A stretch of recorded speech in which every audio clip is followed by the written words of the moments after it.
Reclaim is a podcast for women, by women, on conversations that matter, with your host, Thais Sky. Together, we will explore the questions of what does it look like to reclaim our sovereignty, our worthiness, our voices as women in this messy world. No topics are barred as we offer roundtable discussions on life, spirituality, politics, and what it means to be a woman in the modern age. Let's do this.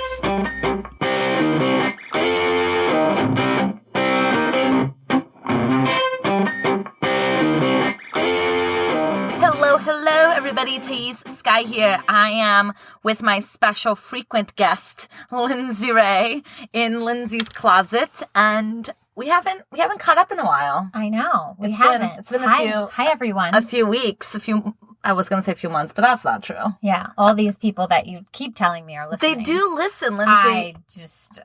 It's really hard for me to wrap my head around it because I can't see you. I understand.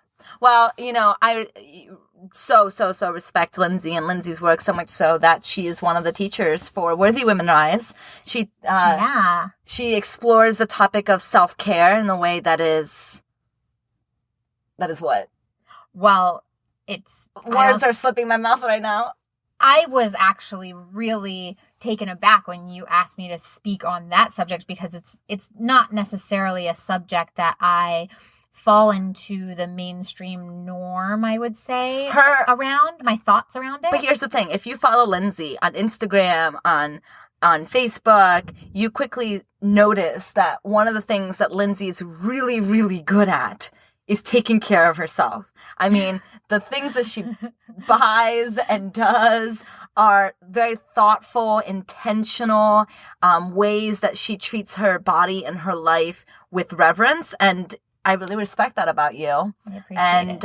I know that wasn't always the case for you. Oh, no. It was a long road right. And that's there. That's why I wanted to dive into an interview with you about it, because I wanted to know, how did that shift happen for you? So if you want to catch your interview, you're just going to have to join us in Worthy Women Rise. Yeah, which is funny because it's something that I don't think I talk about it super openly all the time. Like it's not like really like it's a foundational part of my being in this world and my own, way of living, but it's not necessarily something that I share about all the time. Yeah. No, it's not part of it's a part of my core message, but not that way. Yes, I know exactly what you're talking about. You know what I'm saying? Yeah. See, so I got a really cool aspect of Lindsey that you just don't get anywhere else. You did. Yeah. You did. And I had a lot of fun talking about the topic and in the way that I was able to. It was a good interview. So if you're interested in Worthy Women Rise, it's more than just Lindsey's talk. But yes, but much more. You can certainly join just for Lindsey. I mean, that would be such a flattering thing.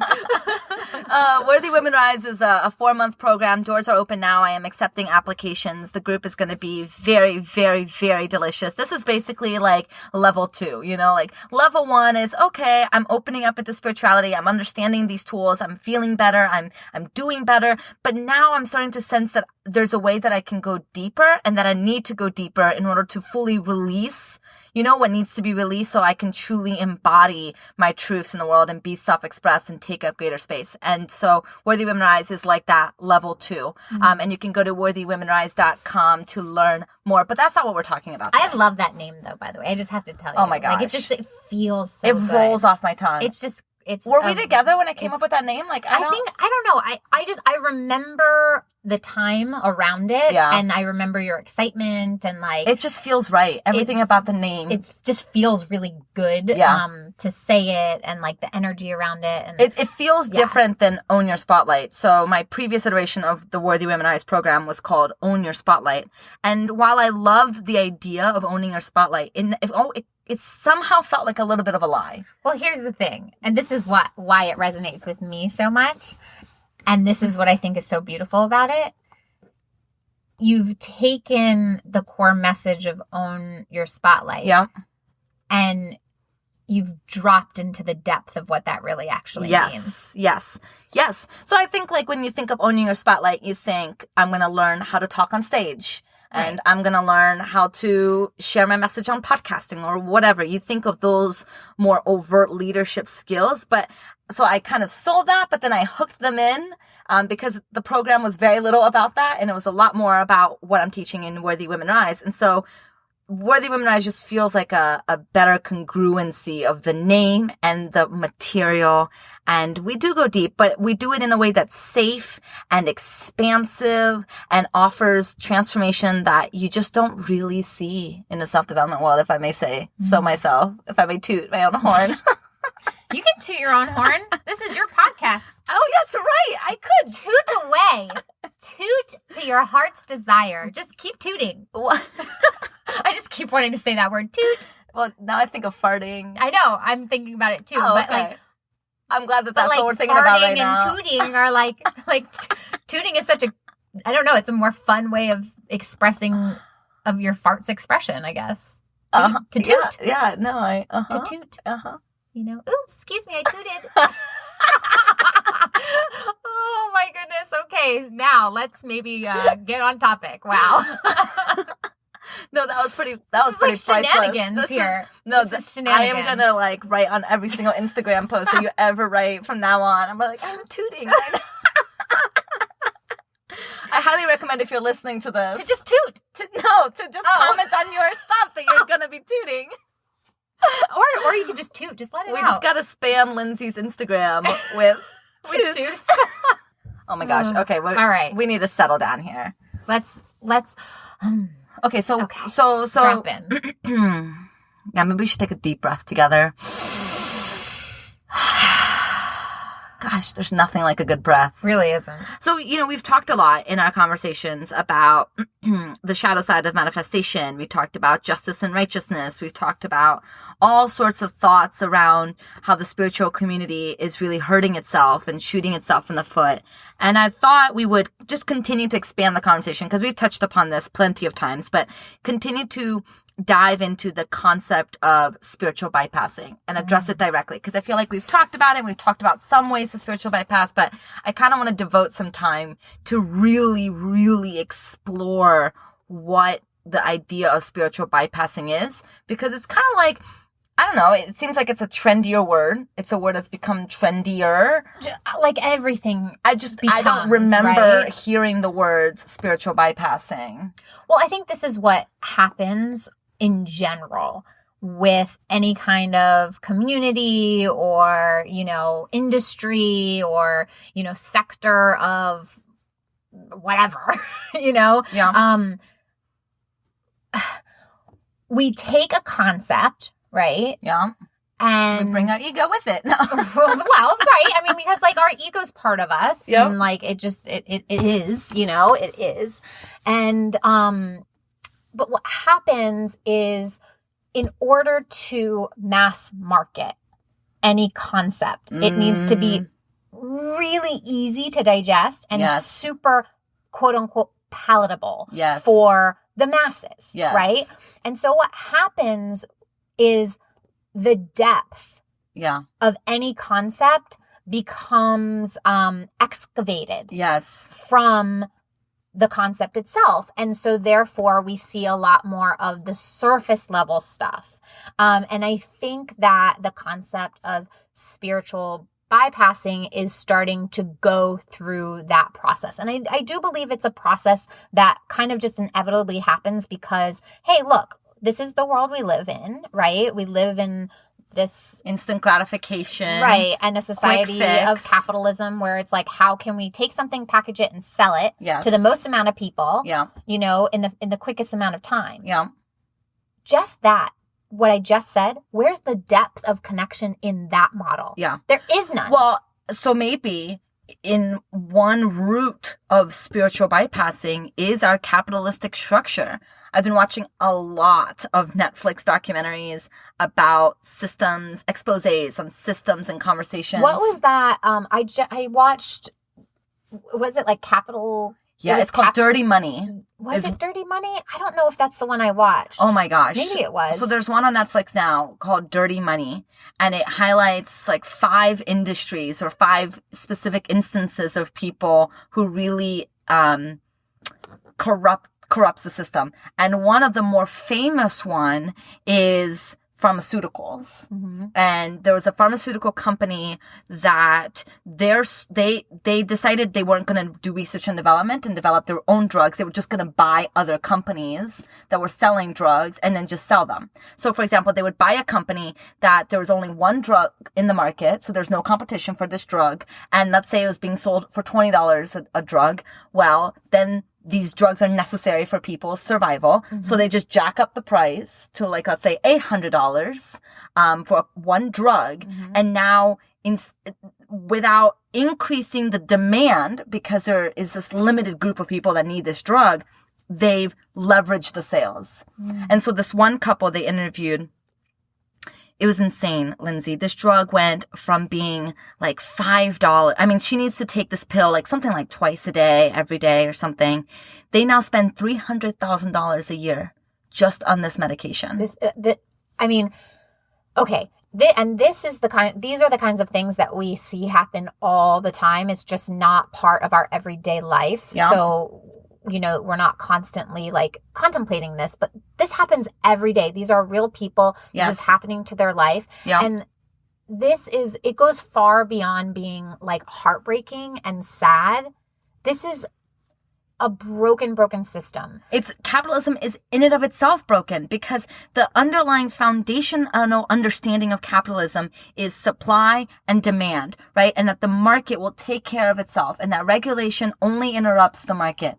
And so if you have supply and demand, then it's in and of itself a healthy system. But our world is complex, and people find ways of, changing the demand, changing the supply, and finding ways to steal people's money, because money is a form of power.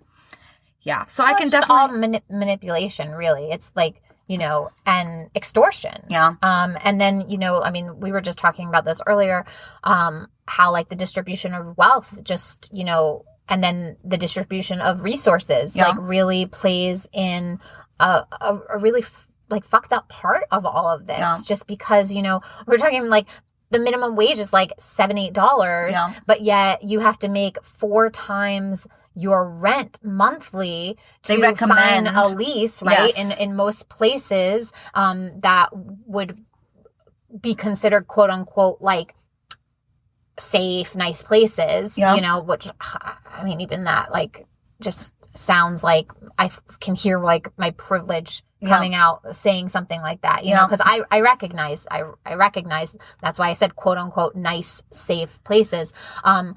Like, how is somebody supposed to afford to live there and be approved for a lease? I mean, you have to be making at least $30 an hour to really be okay in our society, which is nuts. It's nuts. It's totally nuts. And I think that's this basically kind of rolls into the idea that it's not just spiritual bypassing, it's bypassing. Yes. And bypassing happens in every industry all over. Yes. It's basically like it's leaked in to so many important areas of our world.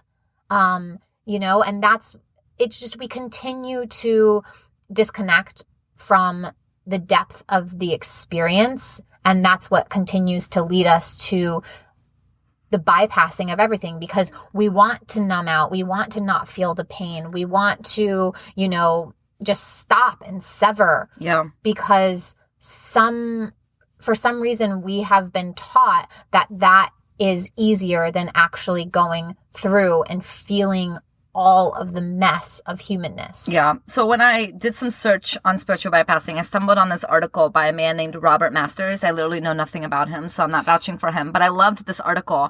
And he starts off by saying that spiritual bypassing is a term first coined by psychologist John Welwood in 1984. Again, I can't vouch for that, but we're just going to go with that.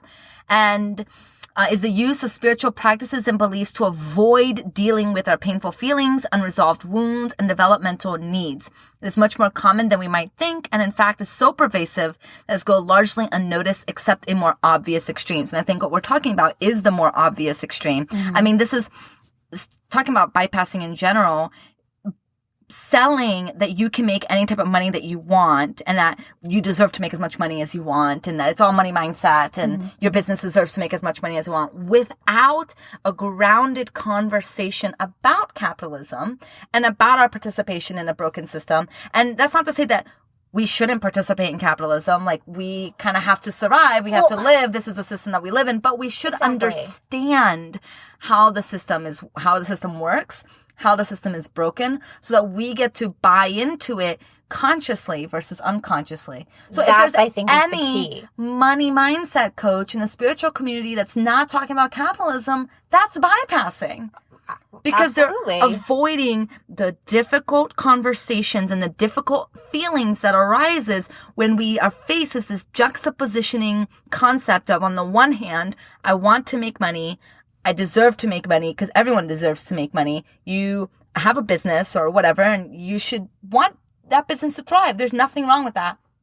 And on the other hand, oh, by the way, the very system, the foundation of our country and this idea of capitalism is dirty and it's broken and it's hurting a lot of people. There are a lot of victims. You have to, in order to have the wealth, you've got to have the victims. You've got to have the poor people. You can't, capitalism survives because of the wealth poverty dichotomy gap.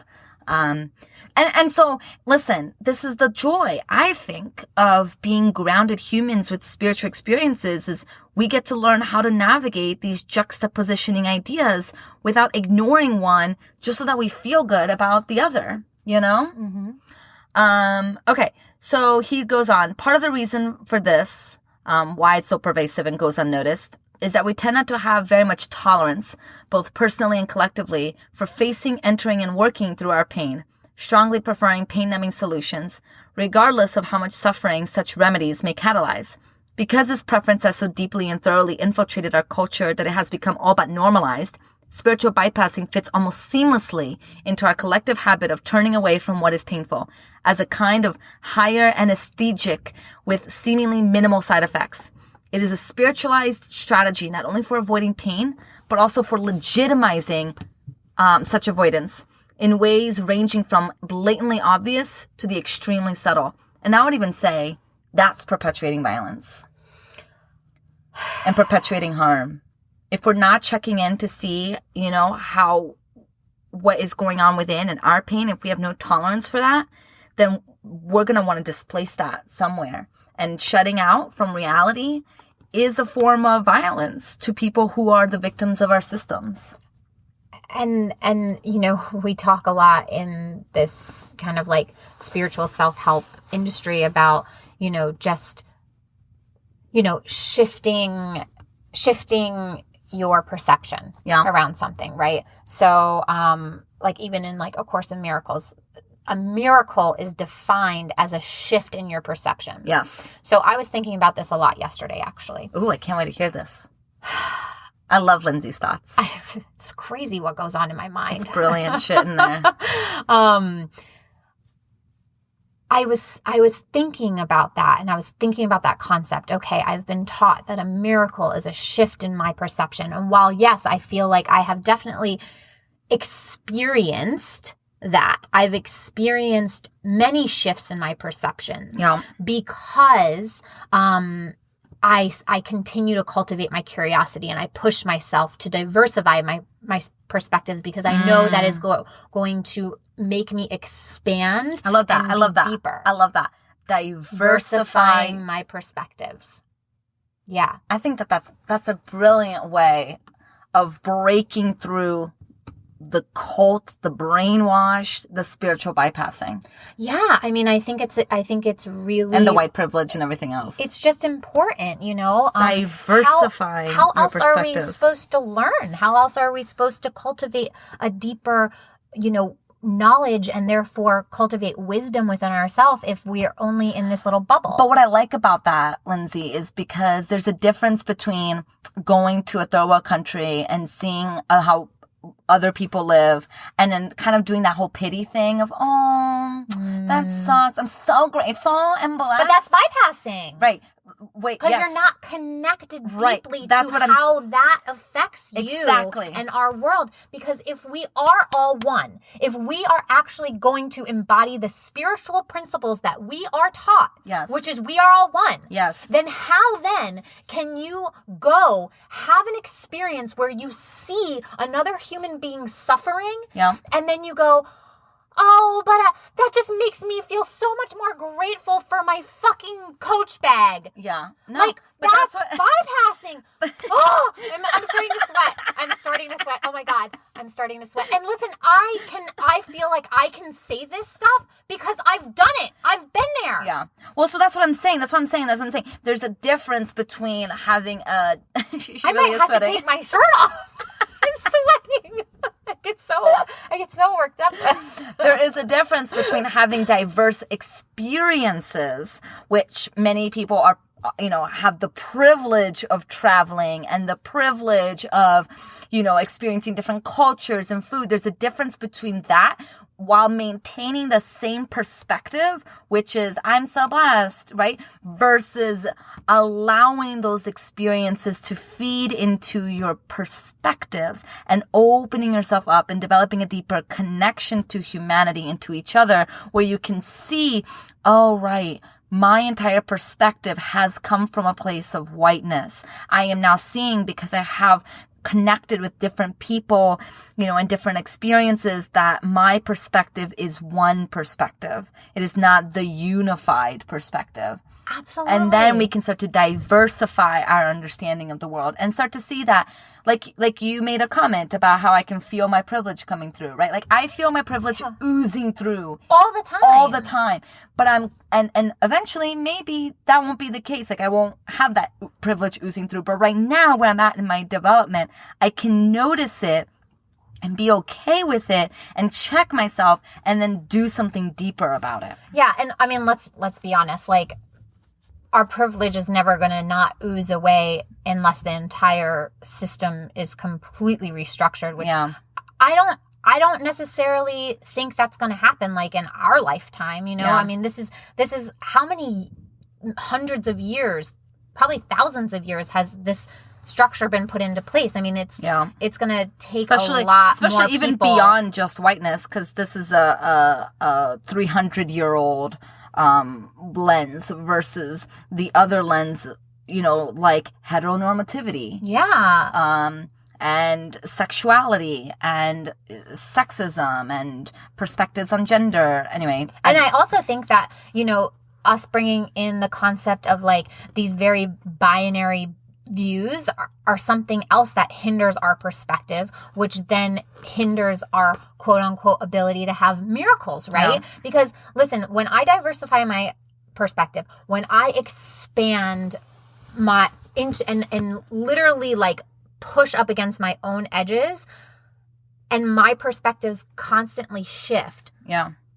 I am like, okay, I'm continuing to experience more and more miracles, right? Because I've had a shift in perception. However, we are taught to think in these binary ways of this is good, so therefore that's a miracle. That's bad, so therefore it's not. Yeah. No, because if we take the context of a miracle is a shift in perception, then that would equal any shift in perception to be a miracle, whether it's quote unquote good or bad, happy or sad, fearful or love. It doesn't matter. It's all miraculous. Life is miraculous. Well, I think spiritual bypassing is tangled up very intricately with what is defined as love.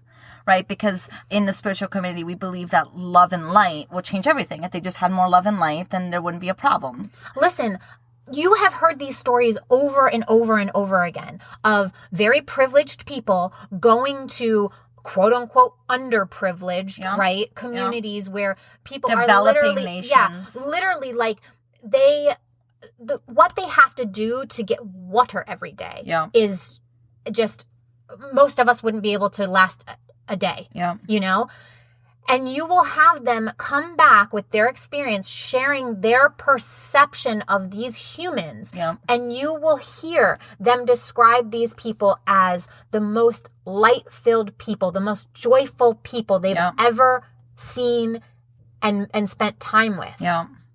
Yet do you see where like this whole... There's a gap there. And if we define love like what you're saying, that love is all, right? Love is the ability to see all of it, the good and the bad, as a part of the human experience, then we're not going to be so quick to push away the bad and invite in only the good. Mm-hmm. And the problem is when we push away the bad and only invite in the good, we can only invite in a little bit of the good because we don't have a container of being able to hold all of it. Yeah. I mean, I've been talking about this a lot. And I've been even like writing about it a lot. And like a lot of my posts over the past couple of days is just, I think I'm starting to realize more and more the importance, and this is something that has obviously just been developing more and more in my own life and through the work that I do with my clients, is like really cultivating and expanding and strengthening our ability to hold more than one emotion at the same time. Preach. Because we have been literally taught and trained, and I even see it in like the the rehabilitation community. And like I have a number of very good friends who are sober, been sober for a long time, deep into, like, even some are into the 12-step program. And I hear from them all the time. We are taught in early recovery, we go into these workshops or to therapy, and you have like this scale of emotions, right? And you're to pick one. Yes. And it's like, you identify what you are today. And I'm like, that is impossible. Yes. If you are human, it is impossible for you to be experiencing a single emotion. It's a great exercise if they can just open it up to more than one, right? Like because that could be potent to say, okay, here are 20 emotions. Tell me all of the ones that you're feeling right now. Exactly. And then just to say, oh, I'm feeling happy and sad. Wait a minute. How beautiful is that? How can I then allow both the sadness and the happiness to be coexist together? So and you know what happens when we increase our ability to do that? We increase our ability to have more emotional resilience. I mean, sister, you're preaching here because what we also do to the choir, I should say. I mean, but what we also do is we start to detach sadness as being bad or negative, and we start to embrace it and understand that it's just simply part of the emotional spectrum, and it's simply part of our humanness. And that's wonderful. When I first started doing therapy, my therapist taught me to be able to have on the one hand one experience and on the other hand the other experience, and be able to sit with both of those intentions. Mm-hmm. For example, I wanted to do something really nice for someone, and then I felt guilty because a part of me was like, am I doing this something nice because I want to feel good, or am I genuinely doing this something nice? Like something as benign as that. Mm-hmm. What if there could be both? What if both intentions are underlying? Right. Yeah. And what if we could allow both instead of trying to push one away or try to compensate for one or make ourselves appear better because we only have the one? And because we're not taught how to hold these different intentions and emotions and experiences, we tend to think that we're broken. We tend to think that like we're... well, there's something wrong with us, yes, right? Because we don't understand how there could be all these things. And what continues to fuel people feeling that way is that the conversations like this, like the one we're having now, aren't happening enough. Yeah. People are so stuck in like the surface level chaos of life that they don't drop into what really matters, what matters most. And these conversations really do matter. So here's the deal. Here's what's interesting. And I want to loop into this about the conversation of spiritual bypassing. This is something that we both talked about like a couple months ago, and I wrote down where I wrote this: the industry leaders are placating people by keeping their work so shallow. And we see this, and this connects directly back to the beginning of this conversation about capitalism. I know that I will sell more books if I make my books more digestible. And then they'll make my publishers happy. Therefore, they can only be so deep, right? So they can only be so deep. Because but like, what is the cost? Work to digest the depth of a human journey. Yeah. But what's that costing? What is the cost of keeping our work shallow? Well, I think we're seeing that. Yeah. We're seeing. And that's why, when I look at Worthy Women Rise, and I look at my program, and I look at your work, Lindsey, I feel a little bit rebellious. I feel a little bit like such a rebel. Like we're rebelling against it because we're refusing to normalize the shallowness. We're refusing to allow that to be our norm. Like, you can get your shallow work elsewhere if you want, but me and you, we're going to stand and we're going to do it differently. And we're going to take a stand for doing deeper work. And it may not be overtly successful. It may not be make the millions of dollars right away or whatever it is. But what I know to be true for me is that if we just keep being that guiding light, and we just keep taking a stand and not diminishing or watering down our message just because we think it would reach more people, but we're committed that we're reaching the right people. I don't know. We're gonna last. We're gonna thrive. We're gonna be here for a while because we're not doing it for the short-term gain and the short-term money and the short-term fame. We're doing it for something deeper. We're taking a stand for something deeper. And that makes me really proud. It makes me proud to be your friend. It makes me proud to be doing the work that I'm doing. It gives my life meaning to know that I'm trying something different. Well, yeah. Listen, I think it's so funny because I feel like if I went back and if I looked at all the iterations of my website and, we could see all of the times where it wasn't me that was speaking. Yes. I remember I had a beautiful, beautiful, person come in and help me for a little bit with just some. They just toot? No, but I love that word. You just opened the door and closed it? Oh, and I was like, did you just toot? No. And you're opening the door no, so you can I let heard it out? Miko's paws. Little Miko, my little dog, I heard his little pitter-patter, so I thought he was coming. So I wanted to open the closet door to make sure he knew he was welcome. I'm sorry, I was so interrupting you, but it was so funny to think that, Lindsey, this perfect being. Oh, wait, I toot all the time. I love tooting. No, you can't admit that. Women don't toot. No, listen, I'm pretty sure we had a great laugh because Thais, we're going to go on a little side tangent real quick. Are you going to share an embarrassing story about my tooting? No. You text me when you had edited one of our podcasts and you said to me, I just would like you to know that you declared on, to the world.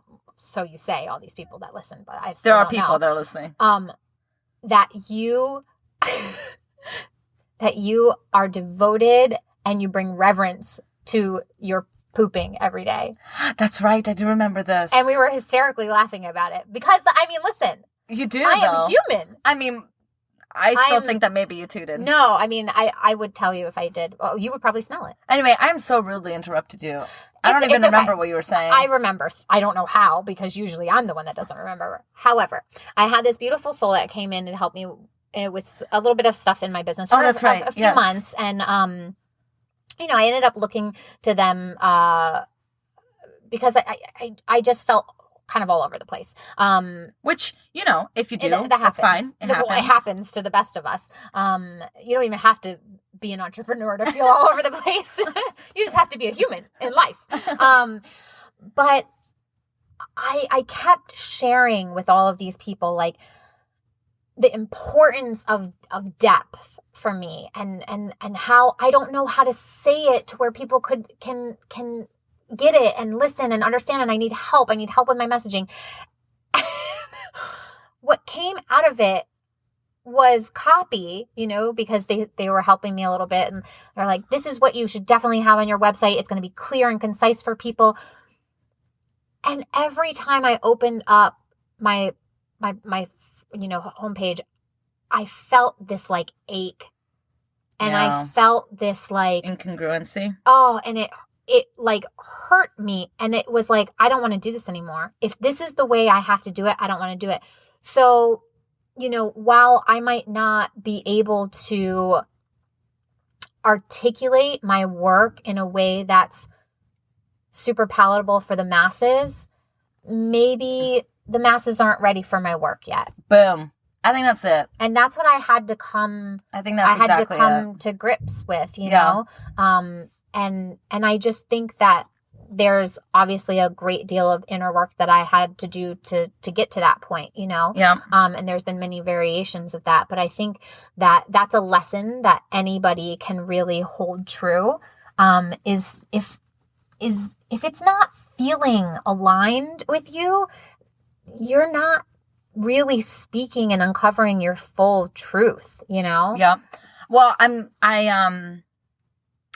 curious, what are some ways that we can begin to notice when we're spiritually bypassing and when we're kind of selling ourselves out?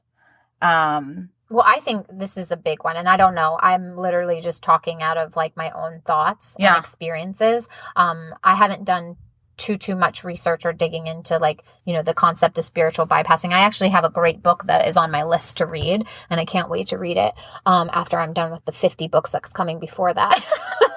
always. For me, I have definitely experienced, and I've seen it, I've definitely witnessed it in other people, where we get into this like, okay, yeah, everything's gonna be great. And it's like, we like really like coach ourselves, like, and we're like amp ourselves up and we get all like pumped and we're like, yeah. And for me, this is like definitely like reminds me of like the experience that I had at Tony Robbins, where it's like you get super pumped and you're like, oh my God, this is amazing. This is great. This is wonderful. Like my life is going to change. Like life will never be the same. Like it's so good. Everything's so good. And then all of a sudden something happens and you are like devastated, and it's not actually that devastating. Yeah. Right? Yeah, okay. Yeah. This is like a huge red flag for me that I have gone into a realm that I don't want to be in. Yeah. When something happens that literally triggers this like immense feeling of just like, oh my God, my life is crumbling. This is coming to an end, and it's actually not. That triggers me into a place that tells me immediately, you have been trying to bypass your life. You have been trying to transcend the things that you are here to work through and learn, my friend. Let's come back down to earth and let's ground our feet into this planet and let's have your spiritual experience through your humanness, which is what you're here to do. I think that's amazing. Not pretending to be this like person who's out in la la land. Yeah. And just totally trying to escape. It's a spiritual bypassing is another form of escapism. Oh, absolutely. That's all. I want to read this from Robert Masters. I'm telling you this article. I want to share it in the show notes. It's so good. I'm going to have to read this. True spirituality is not a high. It's not a rush. It's not an altered state. It has been fine to romance it for a while, but our times calls for something much more real, grounded, and responsible. Something radically alive and naturally integral. Something that shakes us to our core until we stop treating spiritual deepening as something to dabble in here and there. Authentic spirituality is not some little flicker or buzz of knowingness. It's not a psychedelic blast through or a mellow hanging out on some exalted plane of consciousness. It's not a bubble of immunity, but a vast fire of liberation. It's got shivers. Oh my gosh. An exquisitely fitting crucible and sanctuary, providing both heat and light for what must be done. Here's it.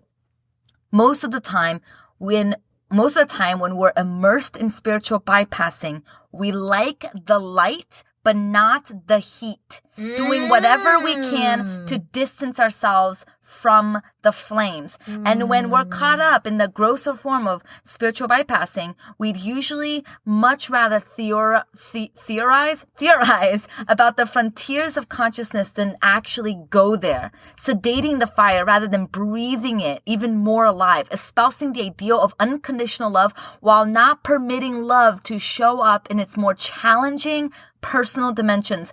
To do so would be too hot, too scary, and too out of control, bringing things to the surface that we have long disowned and suppressed. But if we really want the light, we cannot afford to flee the heat. So burn. Burn. Burn, baby, burn. And learn how to be okay with the burn. It's just not that scary. It's not scary. We've been taught that it's scary. We've been taught that it's overwhelming. We've been taught that looking at our wounds and stuff is impossible because we're simply not given the tools for it. We weren't taught how to do it. Listen, almost I've probably fucking shared a quote that sounds like this, where every single one of the leaders that we look towards basically tells us that our wounds and our shit, our baggage from the past is what's holding us back. It's not what's holding you back. Yes. That's why when I talk about the worthiness wound, I don't say the worthiness wound needs to be healed so that you never feel it again. Instead, what I say is that the worthiness wound is the source of our power. We have to go into it. And if we go into it, we are going to learn the wisdom of our wholeness. And I really think that we need to start changing the concept of healing. Yes. Healing is not disregarding. Healing is not erasing. Healing is not making it disappear. Healing is an emergence. Yes. It's a connection. Woo! It's a coming together. It's an and both. Yes. It's all of it. It's an integration. Yes, it's learning to just coexist and commingle and do all of the things with the wounds that you have been given. Yeah. Yeah, for me, I notice spiritual bypassing occurs in my life when the same pattern keeps rising up over and over and over again. For example, I had a relationship where this person drove me crazy because of the way that this person behaved. And I thought, oh, if I just get rid of this person, then it will be fine. Right. And then the next person comes into my life, same exact shit, and then we realize, oh, maybe it wasn't about the person after all. Maybe it's me. It's the same thing. It's like, if a situation keeps coming up, takes different forms, but somehow the energy feels the same, somehow the lesson keeps coming in, odds are you're actually not going deep enough. You're still somehow hoping that with some mala beads and some yoga classes, you'll be able to never attract this into your life again, or however way that works. With all your positive energy and your... So that's for me a big red sign. If I keep falling into the same thing, I'm like, there is something deeper here that I'm not looking at. Yeah, and let's not forget and point out the importance of recognizing that energy and patterns are cyclical, right? Yes. And so I think what Thais is saying, if they're showing up exactly the same way, yeah, and nothing has shifted or changed or altered, that's the red flag. It's not that the type of situation keeps coming around again every so often. Yeah. Because that may happen because you might have to keep going deeper and deeper into it. Yes. But if they're showing up identically, yeah, and nothing has shifted or changed in you or the pattern, that's the red flag. Yeah, or if you keep having the same reaction, someone calls you ugly. Yeah. You want to kill them. Then you do some work, but the very next month, someone calls you ugly. Same thing. Or if your mom keeps nagging you in the exact same way, and it still continues to trigger you. In the exact same way. In the exact same way. Yeah, the intensity of the experience should be shifting and changing. Yeah. It might still be, it might still ignite feelings and things like that. But here's the thing. When you do the deeper work and you learn the tools for how to do the deeper work, when the stuff keeps coming around or it comes around, you just know how to deal with it. You know how to navigate it. You know how to learn it. You know how to inform your living as opposed to pushing away, that's on them, I'm just a reflection of them. That guy, Miguel Ruiz, and his book, The 4 Agreements. Mm-hmm. I like that book. I think it facilitates some spiritual bypassing. The agreement on not taking things personally. I think the idea of not taking things personally sounds good. And I think on one level, I think it's an important reminder. But when we say it's nothing is mine, it's all you, we're just a mirror for other people, we're just a projection of their shit.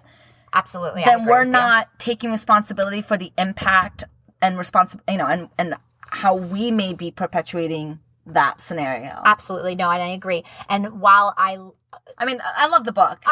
I love the concept. But again, it's palatable. What did you say at the beginning? Books. Yes, it's absolutely. palatable, and in order for it to be palatable, it has to have the soul of it removed, the nuance, the depth, the conversation of take some things personally because it means that you're responsible for that thing. It means that you fucked up. Deal with it, and deal with it in a way that doesn't self-annihilate you. I think the reason we have such a hard time taking a healthy responsibility of things is because we don't know how. So when we don't have the capacity. When we take self-responsibility, we're like annihilating ourselves. Taking responsibility doesn't mean shaming yourself and calling yourself a bad person and you're like the worst person in the world because you hurt this person's feeling. Because believe it or not, that's still making it be about you. And it's still not actually taking responsibility. Mm-hmm. You know what I mean? Yeah. Like, we have no capacity to actually deal with the harm that we create. Absolutely. I hurt you. That's why it's so important to be continually cultivating this relationship of having the capacity to hold deeper emotions and more emotions at once. Yeah. It all goes back to that. And it's really interesting because when we talk about, being able to take responsibility for doing something wrong, it comes back to the concept and the linguistic precision that somehow we all miss very early on in life is you are not bad. No. You did something bad. Yes. Big difference. Yeah. I'm not saying, and I know you're not either, saying that these elements of spirituality are bad or wrong or have no inherent value. In fact, I don't think I would be where I'm at without going through the spiritual bypassing that I did. And, when we're ready, the invitation is there's always a deeper level to go. Always. And so not taking things personal, it does help because when I don't get a like or I don't get a thing or I don't get a whatever, and I'm like taking it all personally and thinking it's about me, it's very helpful to remember, okay, it's not about me. Yes. Like whether or not I get a like, it's not about the value of my worth, blah, blah, blah. And also carry the understanding that if I hurt somebody and they're letting me know, it is personal. And I have a responsibility to match that. And absolutely. So I think if you care about that other human, right? I just think that there's always a deeper level to go, and I think we have a responsibility as leaders to be taking people to that greater depth, or else we're never going to change. Yeah, and I think that it's important for us to remember that this is really all, it's all where we are. Yeah. In our current, circumstances and learning process and, and all of that, and I think that they all can be used and I think they all have good merit to them and are helpful. I just think that when it becomes, I think what I've learned is when anything is sold to me or put in front of me as this is it. This is all you need. This is the end all be all. Yes. I'm like, as opposed to this is an introduction to this topic. As opposed to this is a helpful tool. Yes. Like money mindset is a helpful tool. It is helpful to when we're in our spiral of I suck, I make no money, I'm the worst person in the world. Absolutely. It's a tool. Maybe not the first tool I would reach for, but it's a tool. When I'm running a marathon, I've never run a marathon and I will never run a marathon, but I'm just supposing.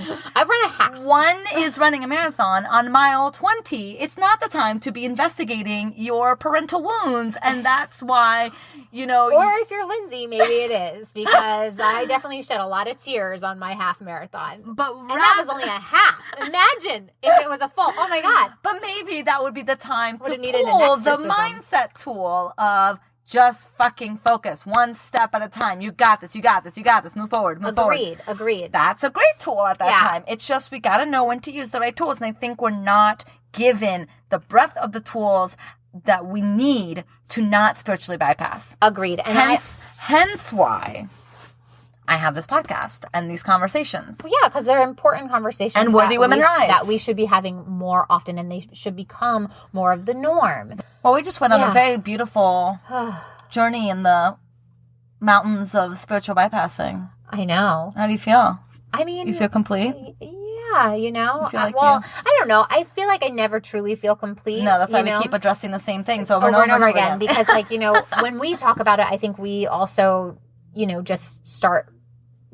We even go deeper into the perceptions that we currently have, and we expand, and like that's how we learn, right? Well, if you're curious to understand more about, you know, how to navigate your stuff with deeper tools that will allow you to not spiritually bypass and instead go into the flames, you know, burn in the fire of justice so you can truly be the change maker, the sovereign woman that you claim to be, I highly invite you consider Worthy Women Rise and check out the program. And I don't know, this shit's holy, you know, this works holy. So, you know, no matter where you are in your life, just know that you can try to spiritually bypass all you want, but shit's gonna hit the fan at some point, and you're gonna have to deal with it at some point. So you can do it when you have control and when you have the tools and when you have the capacity, or you can do it and let it completely ruin your life, and then we'll deal with it then. Hey, and listen, sometimes we need that demise. Who are we to judge I don't judge decisions? Do you know how many times I've broken down and I needed that? And you know what? The people that are still in my life are the people that were able to be compassionate to my bypassing in whatever way that looked like. You know, knowing that eventually I'd get there. You'd learn, yeah. Yeah. Okay, we're gonna be done. Gosh, We could keep going. We could gotta be keep done. going We for gotta be done. Hours. We're done. We're done for right now. We'll be back With this podcast. with we'll this probably keep conversation talking. We'll keep talking about being this recorded. Forever. I know. In your closet. I know. Well, everyone, That is listening. toodaloo. Toot-aloo. Full wrap. Full closure. Always full circle moments around here. That was brilliant. That was brilliant.